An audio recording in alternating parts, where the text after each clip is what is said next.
Black Republic Media, a sovereign narrative, a mighty race. This is John Jeter for Black Republic Media at blackrepublicmedia.com.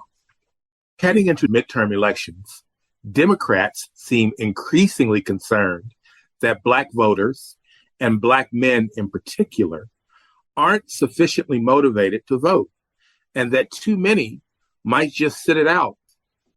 On cable news channels and in the legacy media, the liberal chattering class, both Black and white, trots out the usual arguments to prod or shame Black men into voting. Your ancestors died for the franchise, the lesser of two evils, vote blue no matter who, blah, blah, blah, blah, blah. This includes at least one, shall we say, colorful video titled No Voting, No Vucking, encouraging Black women and Black gay men, rather preposterously, to withhold sex from their paramours unless they cast a ballot, presumably for the Democrats. I'm a Black man who has not gone to the polls in 14 years, but at 57, I am perhaps not quite in the demographic that is targeted by this absurd ad. And frankly, would not vote for some nattering nabob of neoliberalism, be they Democrat or Republican, in exchange for a weekend in a jacuzzi with either a young Pam Grier or an older Beyonce. Nonetheless, no voting, no vucking reminded me of another election season 46 years ago. It was the bicentennial year, and Rolling Stone magazine had just broken the story. Aboard a recent flight, the singer Pat Boone had asked a question of Agriculture Secretary Earl Butz. It seems to me that the party of Abraham Lincoln could and should attract more Black people, Pat Boone asked of Butz. Why can't that be done? Butz, a staunch conservative appointed by Richard Nixon, replied, I'll tell you why you can't attract coloreds, because coloreds only want three things. You know what they want? Boone looked at him curiously. I'll tell you what coloreds want. It's three things. First, a tight second, loose shoes, and third, a warm place to That's all. I was 11 years old when the story broke, and I remember being in the car with my father and how he would just howl at the mention of this scandal, often mumbling the punchline to himself. For the longest, I thought my old man was laughing at Black people in a kind of affirmation that Butz was at least partially correct. It wasn't until my father died that I realized he was not laughing at us at all, but rather Butz and his feeble attempt to depoliticize what was the radical vanguard of a working class rebellion. From sea to shining sea, this nation entered the 1970s in full revolt, led by a radical Black power movement that demanded quite a bit more than good sex, cozy shoes, or toilet seats the temperature of freshly baked rolls. With labor unions representing more than a third of all workers in the United States, and Blacks accounting for more than a third of all unionized workers in the United States, paychecks were fatter than ever, accounting for a larger share of national income, about 51% of gross domestic product, than at practically any time in recorded history. Correspondingly, fewer Americans were living in poverty by 1973, about 1 in 10, than ever before. And the wealthiest 1% of Americans that same year took home their smallest share of national income, roughly 4%. Couples married, saved, and spent less of their income on housing, a kilowatt of electricity, or college tuition. Between 1970 and 1974, the number of African Americans enrolled in college increased by 56%, and 15% for white students. In 1970, the City University of New York's vast network of post-secondary schools opened its doors to all of New York City's high school graduates. just a year after Blacks and Puerto Rican students at City College demanded that university admissions reflect the racial makeup of the city's high schools, which was, at the time, half non-white. When nearly 1,000 mostly white students protested in support of their minority classmates, the Board of Education relented in July of 1969, announcing that enrollment in the municipal network of schools would be open to all of New York City's high school graduates free of charge beginning in the fall semester of 1970. Enrollment soared. In January of that same year, St. Louis Cardinals center fielder Curt Flood sued Major League Baseball Commissioner Bowie Kuhn for violating federal antitrust laws. At issue was the league's reserve clause, prohibiting players from filing for free agency once their contractual obligation to a team had expired.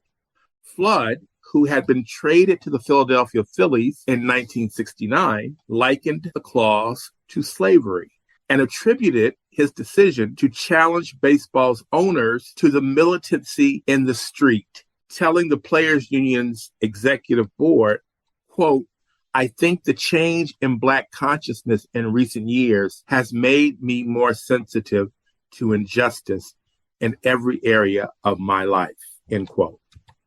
Despite support from retired players, including Jackie Robinson and baseball's first Jewish superstar, Hank Greenberg, Flood lost the lawsuit in front of the United States Supreme Court, but the International Reserve Clause was abolished in 1976, leading to the modern wage scale for professional athletes today. In August of 1970, tens of thousands of protesters poured into the streets across America for the Women's Strike for Equality, in the largest women's rights demonstration since the suffragists. The following month, 2 African-American employees at Polaroid in suburban Boston, Carolyn Hunter, a chemist, and Ken Williams, a photographer, were on their way to lunch when they noticed a bulletin board mock-up of an identification card. The caption read, "Department of the Mines, Republic of South Africa." The couple did some digging and discovered the ID cards were used by South Africa's white minority to enforce the police state known as apartheid. When Hunter and Williams raised their objection to Polaroid executives, they were initially ignored and ultimately fired. Yet the couple went on to birth the international divestment movement that led to South Africa's first all-races election in 1994. Even the arch-villain Richard Nixon got in on the act, creating the Environmental Protection Agency in 1972 and introducing plans to provide a guaranteed minimum income to all Americans. Lawmakers did not pass the legislation, but it was the basis of the Earned Income Tax Credit, which continues to this day to supplement the paychecks of millions of low-wage employees. 2 years later, Congress approved the Section 8 rental subsidy, which provides roughly 5 million low-income families with housing vouchers. Meanwhile, voters in 1973 elected 8 Black big city mayors, including Tom Bradley in Los Angeles, Maynard Jackson in Atlanta, and Coleman Young in Detroit. Before the decade was over, at least 6 other cities would elect Black mayors, including Ernest Dutch Morial in New Orleans, Richard Arrington in Birmingham, and Marion Barry in the nation's capital. And at the 1973 Academy Awards, Marlon Brando sent Native American actor and activist Sacheen Littlefeather to refuse the Oscar he'd won for The Godfather as a protest against ugly Hollywood stereotypes of Native Americans and in support of the American Indian movement. Later, in an interview with Dick Cavett, he credited African Americans for inspiring him to act. I mean, the blacks have brought about changes because they were just damn angry about it. And they thumped the tub and threatened and made some noise about it. But if they had just been silent and thought, well, gradually wisdom will come to those who are in the business of the movies, and they will do right by us, and today would never have come. We have a lot to be grateful for, that the blacks were as insistent as they were that the image of blacks were changing. But it's a block-by-block fight. An auto worker who was a voracious reader, my father would have known all of this. And he recognized in Butts's cartoonish depiction of black male voters a feeble attempt at counter-revolution and a misguided attack on the militant black polity that is the nemesis of the Republican Party. In the nearly 50 years since Butts, the super rich have managed to return the genie to its bottle, but their quandary today is how to keep it there.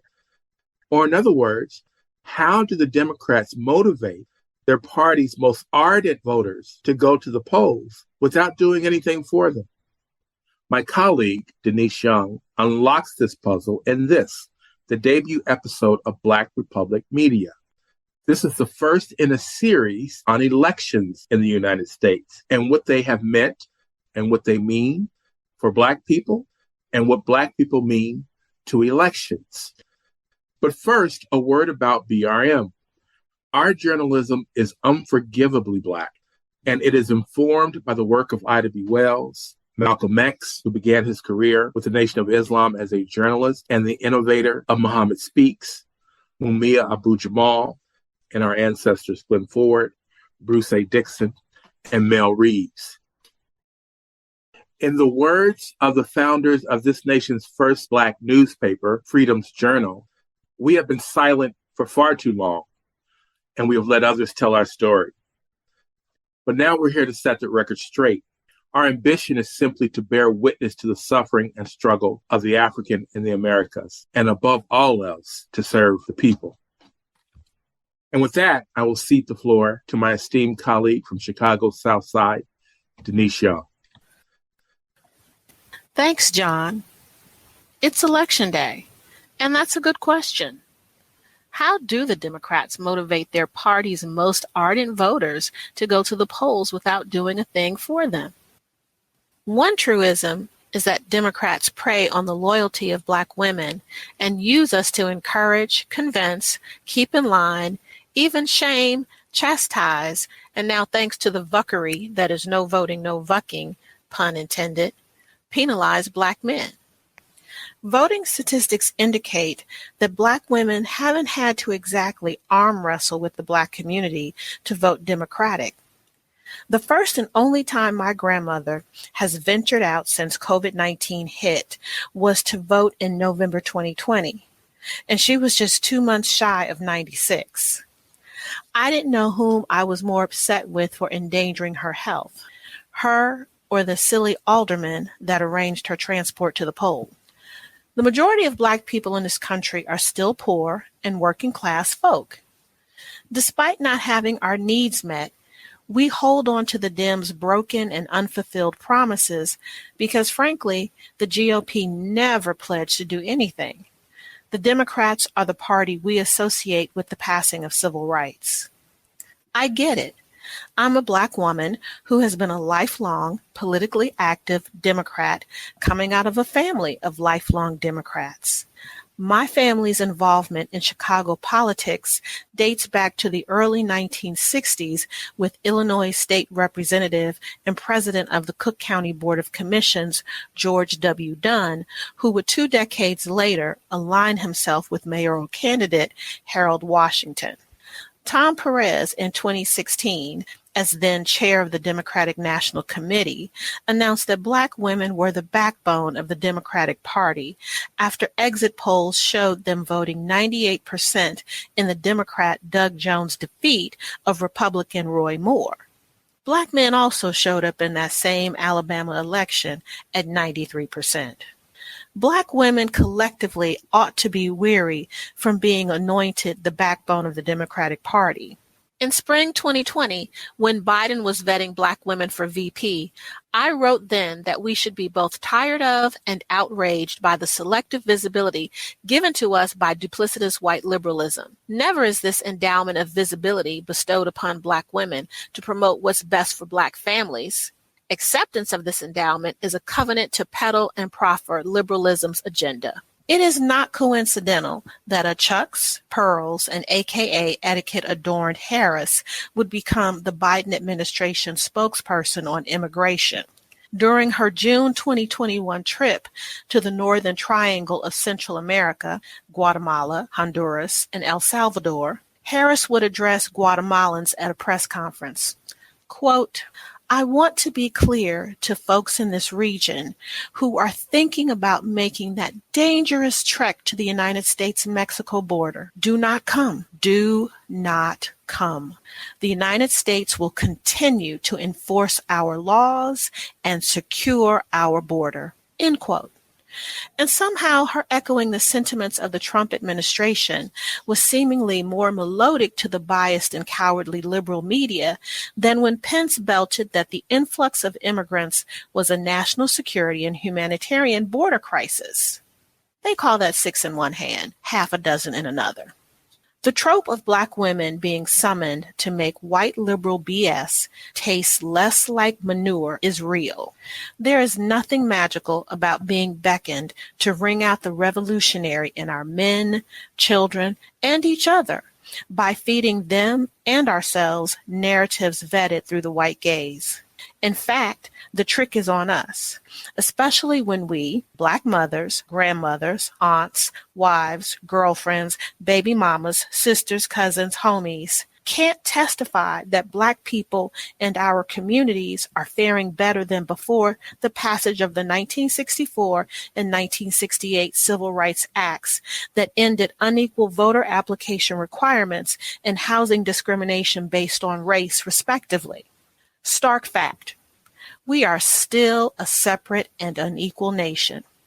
In 1968, Black homeownership was at 41.1% and 41.2% in 2018. In 1968, Black incarceration was 604 per 100,000 people and almost 3 times that at 1,730 per 100,000 people in 2018. And in 1968, Black unemployment was 6.7% and 7.5% in 2018. Another stark fact. Black women nor Black men need to be cajoled into voting. Despite no longer being the largest minority group in the country at just 14%, the Pew Research Center reports that Blacks proportionately have among the highest turnout rates in presidential elections, and we do so even in the midst of voter suppression. Blacks nearly matched white voter turnout in 2008 and surpassed white voter turnout in 2012. Pew also shows that among Black folk who are college educated, the difference in voting is slight. College educated Black women vote at 74% versus Black men at 71%. The difference between non-college educated Black women and Black men is greater at 61% and 50% respectively. Noteworthy, the gap between Black women and Black men voters who do not have a college degree has been widening over time. But the pattern of Black women having a higher voter turnout rate than Black men is not unique to Black folks. Pew shows that in every national election since 1984, women in general have had a slightly higher voter turnout rate than men.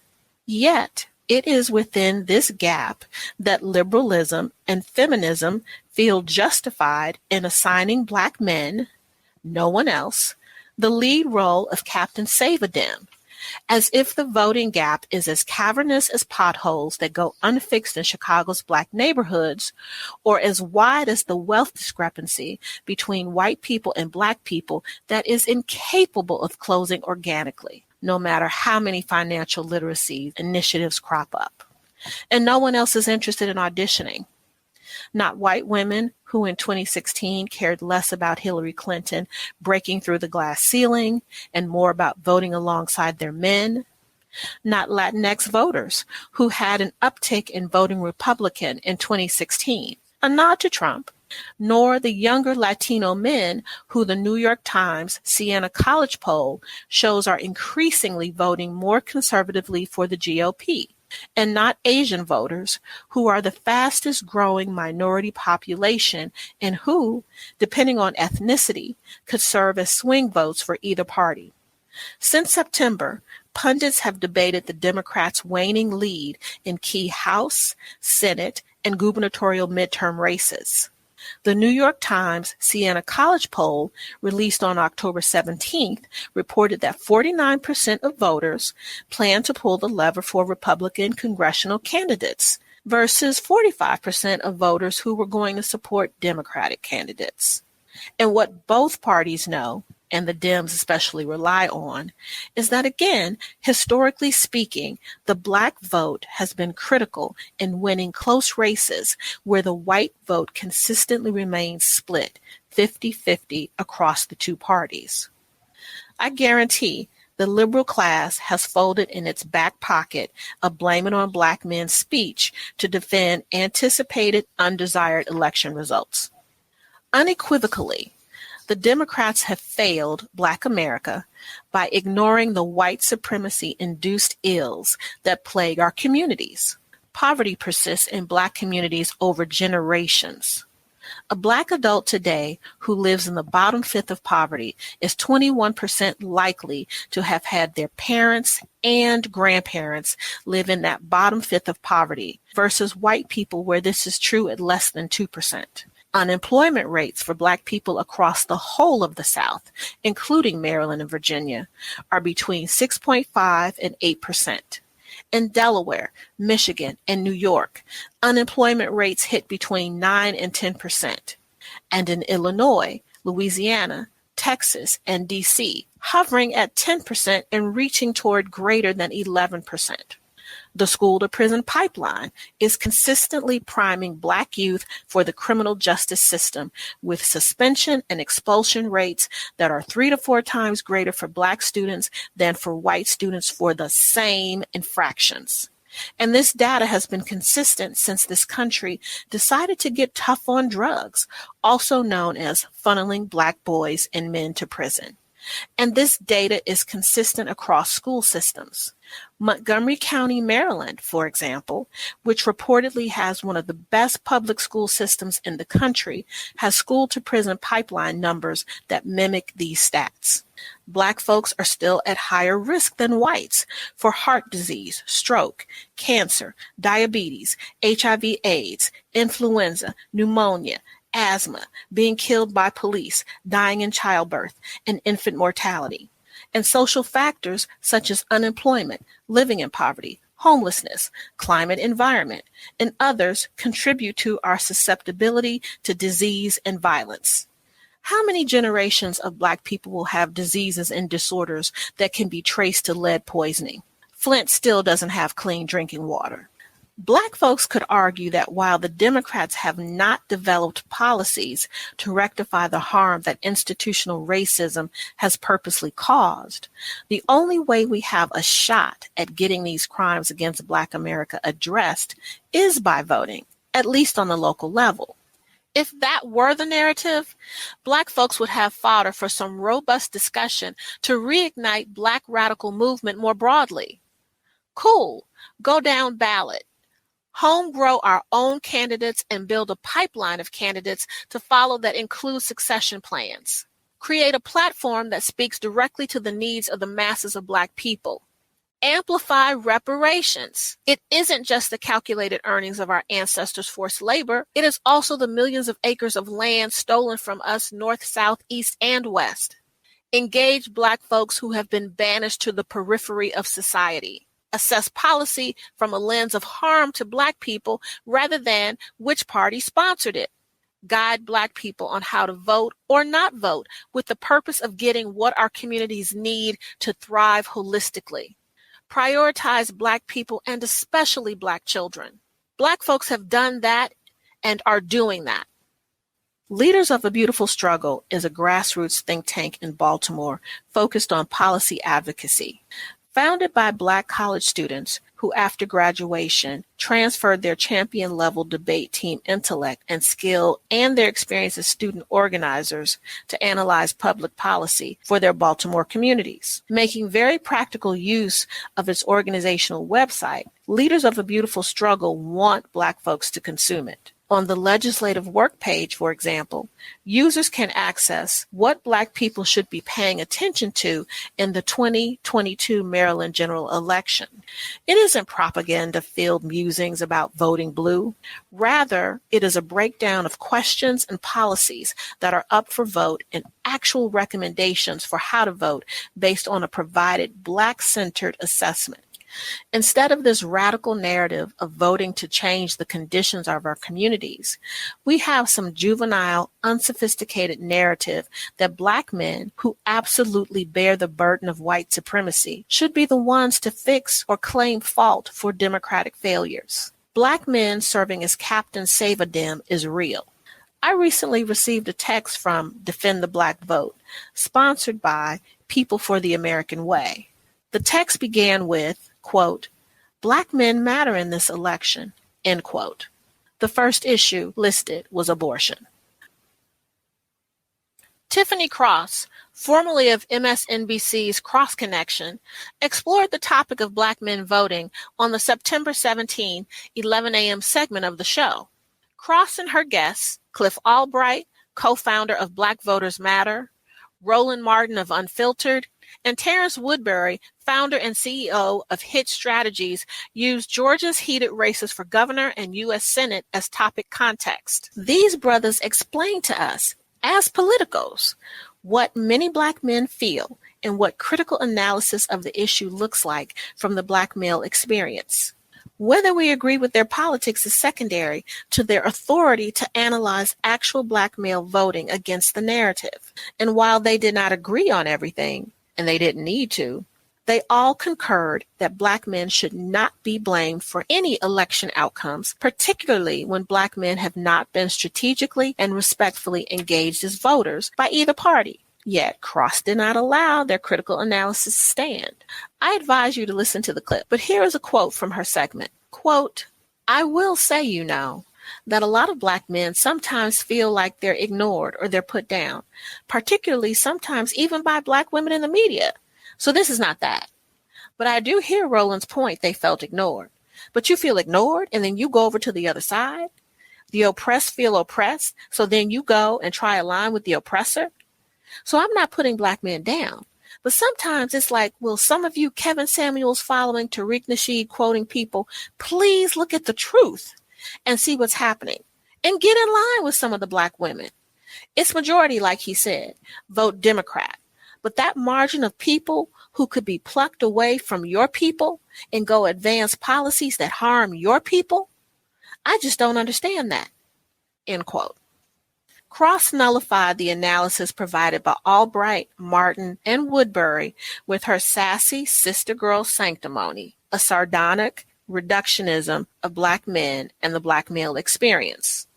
But real talk, it was a put down of Black men, and to sell it as anything else is gaslighting the audience. And the reference to both Kevin Samuels, God rest his soul, and Tariq Nasheed was not meant as a compliment to either subject or to brothers who may find validity in their commentary. And both parties are the oppressor. I spoke with Zakiya Sankara Jabbar, co-founder of Racial Justice Now, and posed a single question to her. Why was not these Black men's analysis enough? I think that clearly she was creating a caricature, and that clearly she was the very group that she claimed she wanted to give space to was very condescending before she even allowed them to say a word. And to me, that's what's unnecessary. And that's exactly why, there are Black men out here who are just done. Like, they're not taking any of it seriously. And here's the thing, like, why do Black people have to be a monolith? Neither one of these parties give a damn about the masses of Black people. Let's be clear right now about that. Neither one of them. They both deal with us in their own ways. Democrats deal with us in the worst way because we continue to give them our support and continue not only to have our material conditions and things continue to just spiral, completely out of control, but that we're in an abusive relationship with them. But people are making excuses for it. And so that's what is so it's heartbreaking, to see these people who we know they're mouthpieces for other groups and other interests. They're not in our interests at all collectively in terms of the masses of Black people who are working poor and working class. Let's be really clear about that. The masses of Black people are working poor and working class. 60% of the homeless population in California, the last time I checked, the last 50 years, California has been controlled by, maybe not 50 years, maybe about 35, 38 years has been controlled by Democrats. And so we're not talking about real issues. I am tired of the caricatures. I'm tired. I want to tune into something that's serious. The news is not serious anymore at all. The news it's not journalism. I mean, Denise, it's not. Basically, what you got on NBC is highfalutin YouTubers, in my opinion.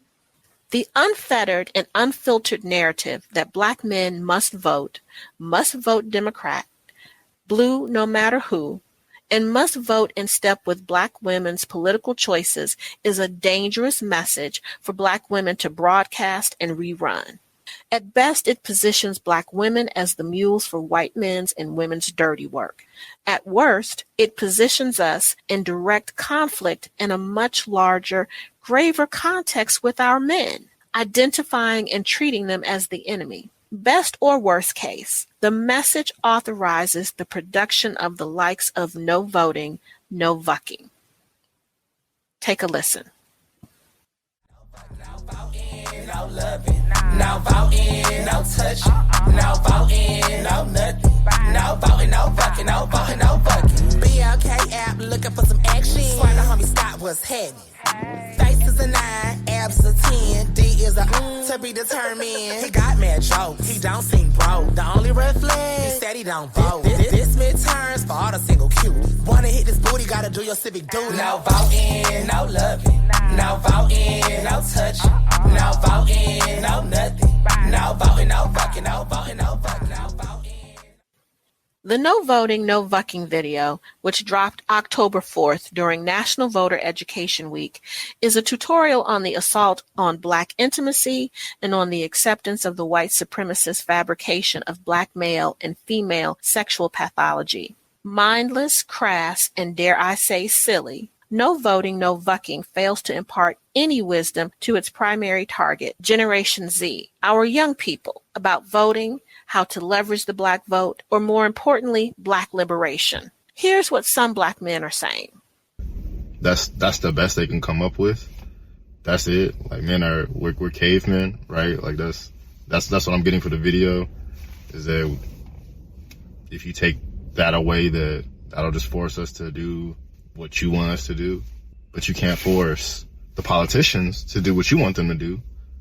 But you'll make a stupid video, disgusting video, raunchy video like this, asking people to vote or asking men to vote. It's just shameful. The people that made it are shameless. Hello. Regarding the No Voting, No Vucking video, I find it extremely offensive and egregious that that this would be greenlit in order to be able to try to manipulate the vote and shame a certain sector of our population into doing something. The no voting strategy, you're not giving up your right to vote. You're leveraging your vote or withholding your vote in order to try to gain something for our people, not just voting because of the ritual nature of it. So for a man and a woman to turn around and try to think that sex is the answer to try to make people submit or bend to the will of those who think that we think only with our nether region head is just quite baffling to me. And the fact that a Democratic base would not say, hey, this is not cool to go ahead and say that we're going to use this as a strategy in order to try to bend the will of a group or a class of people. It just makes absolutely no sense. I find it extremely deplorable and disrespectful. BLK has a video titled No Voting, No Vucking, directed at black males. The message being, brothers, if you don't vote, you don't get no loving.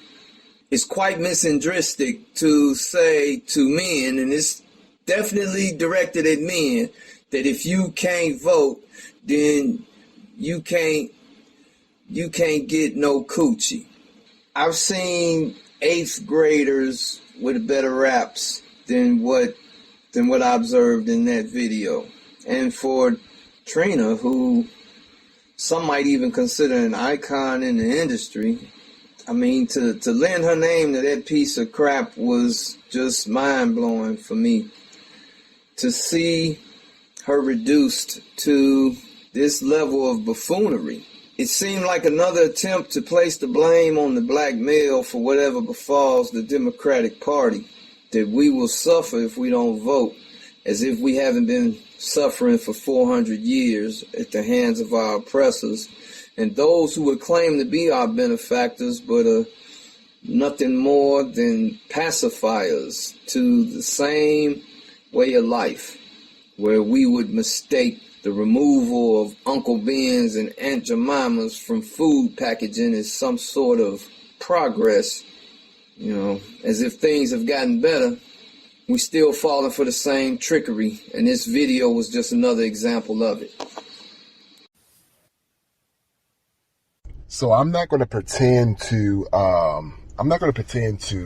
speak for all black men in America on this particular topic, but I can speak for one black male, and that's myself.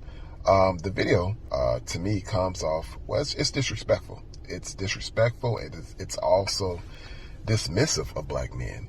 But it's disrespectful in the fact that it affirms very racist, very old stereotypes and tropes about black males being deviant, dangerous, or just motivated by sex, hypersexual and things of that nature. So it affirms a lot of those things to me.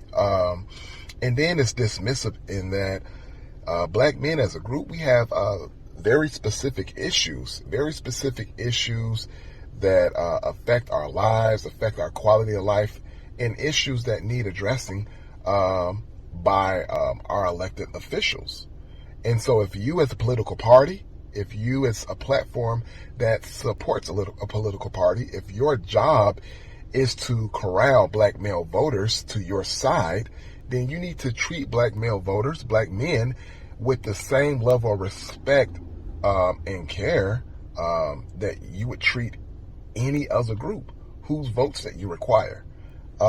Because as it is with this video, you're just sort of talking at us. It talks at us. And it hinges our political orientation on whether or not we have sex or something. It's weird. It doesn't speak to our issues. It doesn't even acknowledge that we have issues. So to me, it kind of underscores just how lowly a lot of people, see black men. So that's really how I feel about that. It doesn't speak to our issues, and if you're gonna try to garner these black male votes because you need them, then respect us enough and with enough dignity to speak to us about these problems and issues that we have. Tell us how voting in your direction will improve our lives and address the issues that we do face. So that's how I feel about that. I also had an extended conversation with Daryl James, author, publisher, and filmmaker based in LA, and Talib Muhammad of Chicago's Sankofa movement, social justice advocacy. Here's a snippet of what these brothers had to say.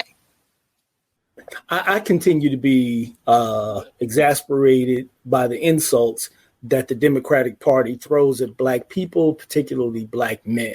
Like the ways in which they think they have to communicate with us is an assumption that they can just go directly to the least of us, which will, reach all of us. Is problematic. I mean, there's so many Black men who have nothing to do with rap music. So to use rap music is problematic, but to use them in the way that they continue to, Biden wouldn't talk to Ice Cube, but he went and talked to Cardi B. And then Harris, Clinton, and another one, I think it may have been the Maxine Waters, decided to dance and talk with Megan Thee Stallion. I'm like, why aren't you talking about issues? Why aren't you talking about things that matter to us? Why do you have to go to the base of the culture and think that that's gonna, that video to me has an opposite effect to what they want, because it drove me away. It made me decide, and I'll say it because I'm gonna keep saying it, I'm not voting anymore. That's heavy. Brother Talib. Insults. Yeah, absolutely. Brother Talib. It's funny. Again, we're the recipients constantly of narratives and of ideas that are designed to distract us from what's really important around us.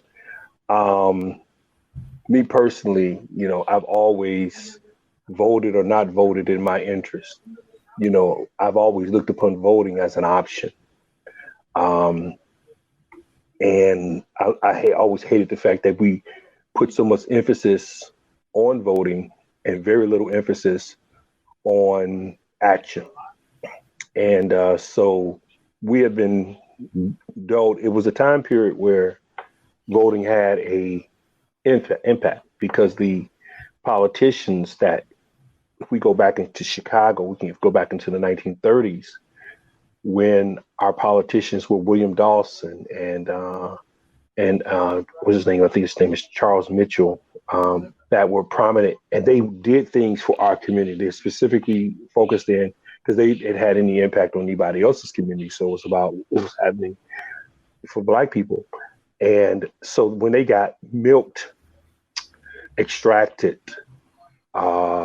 hoodwinked into becoming a part of the political machine in Chicago and switching political parties, and it went away from interest and it went to straight up what we know today as simple politics, which is really not about getting anything done. It's really about getting the optics that something is getting done while people are getting paid, while budgets are getting balanced or not, or whatever's happening behind the scenes.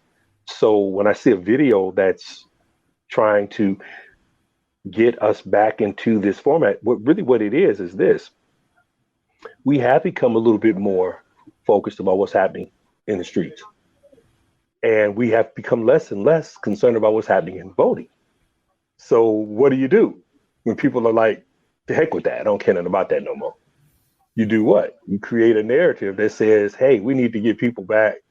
We need to show them that you need to have your voice at the polls again, because when you look at the numbers in Chicago, they're dismal.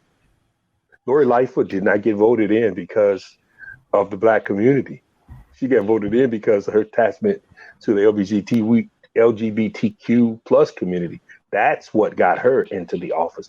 And people who are empathetic to that community and empathetic to, she had a large constituency of white folks that put her in office. So that's where her commitment is. She can't deny when she looks in the mirror who she is, but the reality is that this is where we're at. And this narrative put out by videos like that is absolutely, it's disingenuous, but it's a plot, it's a plan. It's designed to get us to do something that we're not doing. And, we realizing this voting thing is just not giving us the answers. And so people become very apathetic. Without giving a frame-by-frame recap of why this video is deplorable and counter-revolutionary, there are a couple of things that need to be brought to the forefront.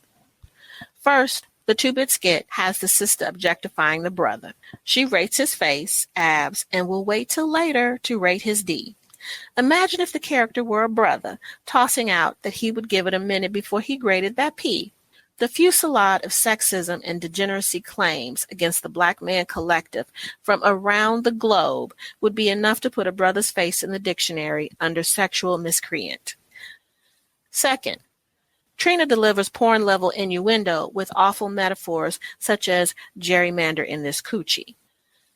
Again, in this age of men offering women an unsolicited smile, potentially being considered offensive, I cannot imagine a Black man uttering in a campaign video that he wanted to gerrymander a woman's vagina.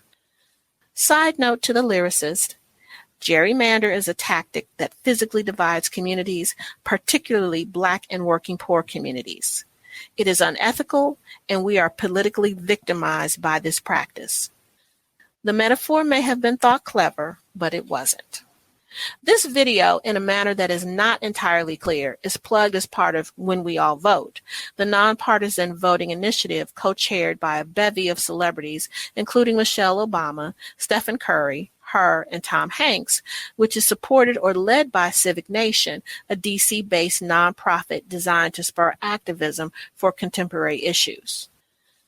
BLK, the Black dating app owned by Match and led by marketing and brand chief Jonathan Kirkland, is taking production credit for this racist, misandrous, anti-hip-hop PSA. The responsible entities collectively reprise the role of Daddy Bush in the Willie Horton PSA and promotion of Black depravity. Once again, white supremacy demonstrates how seriously it does not take the Black community by preempting our agency to choose our own spokespersons and leaders in matters of political, economic, and social standing, and to craft and prioritize our own messages. Davon Love, a Baltimore-based political organizer and director of public policy for Leaders of a Beautiful Struggle on In Search of Black Power, asked Dr. Cleo Manago, Black African defense-focused human rights activist, to give an example of popular culture and popular representation perpetuating what Dr. Manago coined as the Black trauma trance. And Dr. Manago, without a moment's hesitancy, pointed to the No Voting, No Vucking video. Dr. Manago emphasized that this video uses Black entertainers as spokespeople who are not particularly, quote, transformative or helpful to the Black consciousness, end quote. Here is a clip from Dr. Manago's and Brother Love's conversation. I want to meet the person who decided to who watched that and decided to vote because of that video. Well, but see, in my opinion, you're going to get me in trouble. It's not even about the voting. That's just if they vote for white folks or whoever the Democrats and Republicans are going to choose, that's a fringe benefit. What it does is it keeps us trivial. Mm-hmm. It keeps us ungrounded. It keeps us unserious. It keeps us anti-Black. Mm-hmm. That's in my opinion, that's part of the goal. The fringe benefit is other kind of stuff because we are not disentranced enough to go, what the? Are you serious? We're not even awake enough to be offended because we should be like, wait a minute. Black people collectively must be in a trauma trance if we do not understand that the concept of sex as an incentive for voting transports Black men and women straight back to auction blocks. White men and women deemed us sexually insatiable animals to mask the beginning of what would prevail as their centuries-long sexual depravity and brutality against us, African men, women, and children. Further, this PSA is a reminder directly from the White Settler Project that Black people are only here to serve it. Voting serves them, the system and institutions. Voting does not serve us as it once did, as it once promised. If the collective of Black women were to use our divine portals as compasses to guide Black men, then we should have done that when the federal government was a decade in on watching our communities disintegrate from the crack it infused into our neighborhoods. But that would have served us. That would have disrupted white corporatists' first wave of a steady supply of denizens for privatized prisons. That may have interrupted Black women's allegiance with feminism, compelling us to drop the ugly mantra that we don't owe Black men shit, and instead pick up from the likes of Black Panther Kathleen Cleaver, who understood that white supremacy, not Black men, is our enemy. At the very least, it may have acknowledged Black women's role in the drug game as reaping some of the financial benefits. But voting is not really the topic of this video, as Dr. Monago so righteously explained. Black male degeneracy is the topic. Black male deference to Black women is. Black male invisibility and inferiority are the thingmatizing and trivializing of Black men and of Black women. This video simultaneously dismisses Black men as it discusses with Black women that per liberalism, feminism, and white supremacy, Black women have custodial level charge over Black men. This video teaches Black people that our intimate connections are transactional rather than transformative. How can we ever build families and create communities from transactional connections where the booty is the goal? These products are never just entertainment, folks. Worse than the Democrats preying on the loyalty of Black women voters is liberalism's and feminism's use of Black women in media and the academy to consecrate the scapegoating of Black men. Black feminists in media and the academy make it clear that no one cares about what Black men think politically or relative to their socioeconomic needs. Their suffering is their suffering, endemic to the extent that they neglect to create Black boy joy, as Black women have created Black girl magic. Cross showed that disregard in the midst of Black male thoughts surrounding her. But she's not alone. In February 2019, Simone Sanders, at the time a Democratic strategist and political commentator for CNN, responded to Luke Campbell's criticism of Kamala Harris as an unfavorable presidential candidate when her record as Attorney General for California was anti-Black man. Sanders tweeted, quote, "Uncle Luke is not a political mastermind or strategist. Why do Black men keep popping up with their unsolicited opinions about Kamala Harris?"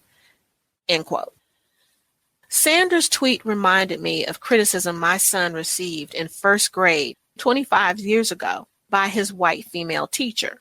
She wrote in the comments section of his report card, quote, "Stephen raises his hand too much to ask and answer questions. Please discuss with him." End quote. Both statements have the stench of "stay in your place, boy." Brittany Cooper, Associate Professor of Women's and Gender Studies and Africana Studies at Rutgers University, New Brunswick, tweeted in October 2020, quote, "I'm reminded that in the 19th century, Black women used sex strikes to make sure that brothers didn't vote against Black interests. Which is to say, there has always been this rogue Black male element among us, and sisters have always been on point. Anyway, I've said enough today." End quote.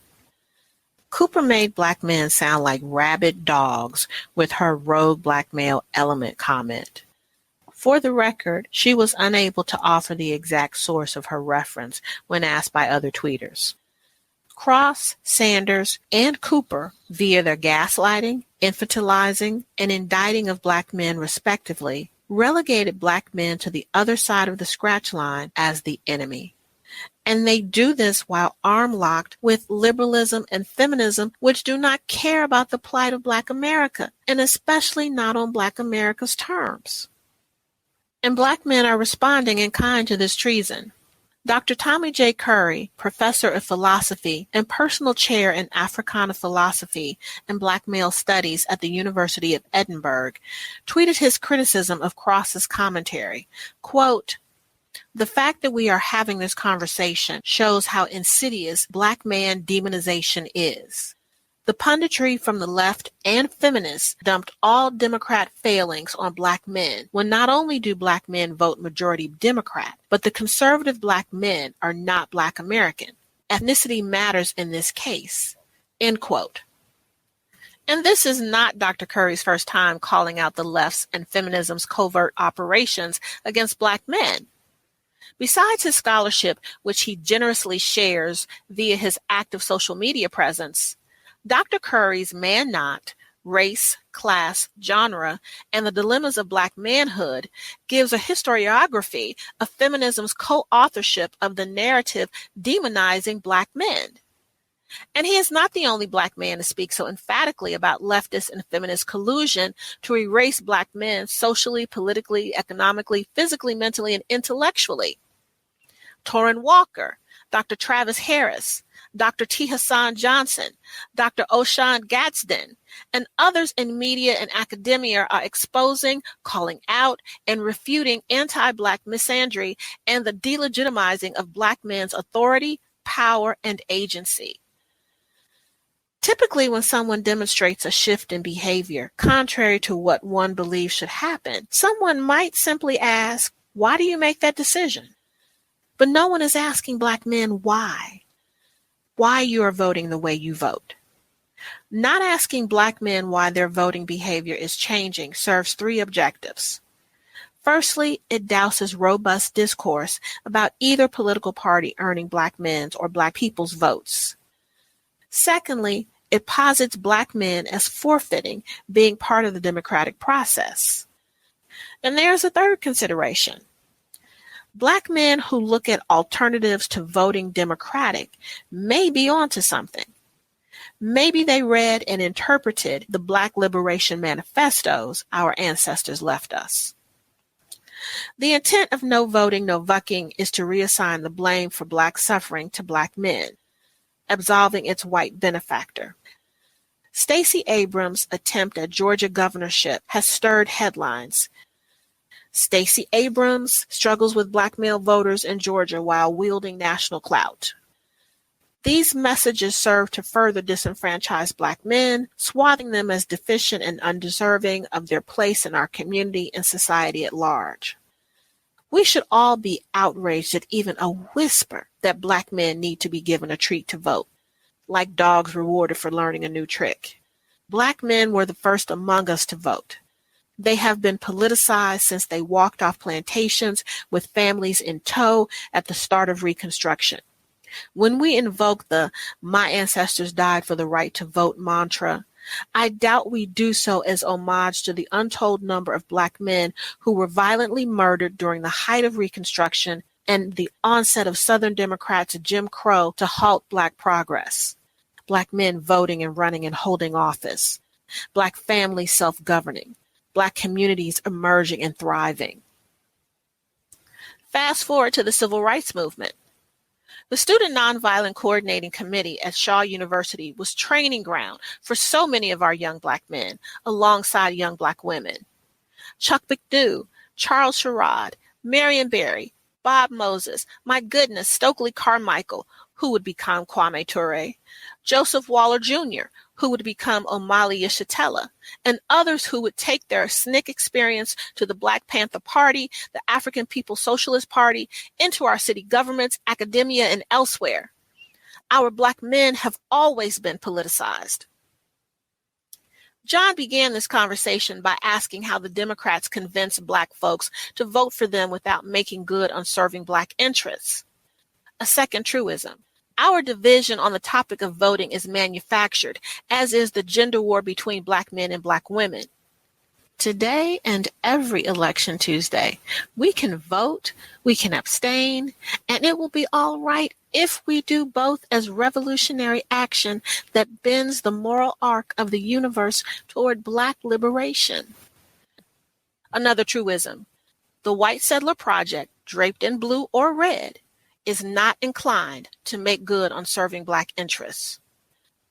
In the tradition of black radical thought, let us all refer to Brother Malcolm's unmatched critical analysis and characterization of white supremacy to begin a new conversation. when all the political crooks will be right back in your and my community with their false promises, which they don't intend to keep, we, Black men and Black women, better know that a ballot is like a bullet. You don't throw your ballots until you see a target. And if that target is not within your reach, keep your ballot in your pocket. I'm Denise Young with Black Republic Media.